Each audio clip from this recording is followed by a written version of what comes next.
पेशवेकालीन शिवमंदिर आणि काशीच्या पिंडीचं प्रतिकृती असलेलं हे शिवलिंग आपल्या मिरजेत आहे। तुम्ही ते कधी पाहिलंय का? हिंदवी स्वराज्याचे दक्षिण दिग्पाल पेशव्यांच्या दरबारातील मातब्बर सरदारांपैकी एक राजश्री मोरोबाबा उर्फ मोरो बल्लाळ पटवर्धन सन 1771 साली मिरज संस्थानचे अधिपती कैलासवासी श्रीमंत गोविंद हरी यांच्या मृत्यूनंतर सर्व पटवर्धन दौलतीचा कारभार मोरोबाबांच्या हाताखाली आला। 1773 साली त्यांची सुवर्ण तुला केली आणि या तुलेतूनच दान धर्म करून अनेक लोकोपयोगी कामं यांनी केली। त्यातूनच या काशी विश्वेश्वर मंदिराची आणि अन्नछत्राची उभारणी केली।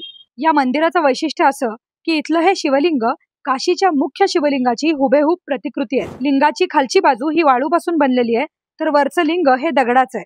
यासोबतच या शिवलिंगाच्या बरोबर पाठीमागे उजव्या सोंडेचा गणपती सुद्धा आहे। आता या मंदिराची देखरेख पटवर्धनांचे वंशज किशोर पटवर्धन हे पाहतात। गेली 25 वर्ष माधवराव गाडगीळ मित्र परिवार आणि महाशिवरात्र कीर्तन महोत्सव समितीतर्फे महाशिवरात्रीला महाआरोग्य शिबिराचं आयोजन केलं जातं। तसंच प्रत्येक श्रावण सोमवारी कीर्तन, भजन, प्रवचन यासोबतच गीता पठण आणि विष्णू सहस्त्रनामाचं देखील आयोजन हे करतात। अशा या स्वच्छ आणि निसर्गरम्य वातावरणात असलेल्या मिरजेतल्या या काशी विश्वेश्वर मंदिराला शेवटच्या श्रावण सोमवारी नक्की भेट द्या आणि सर्व सांगली मिरजकरांना ही रील लगेच शेअर करा।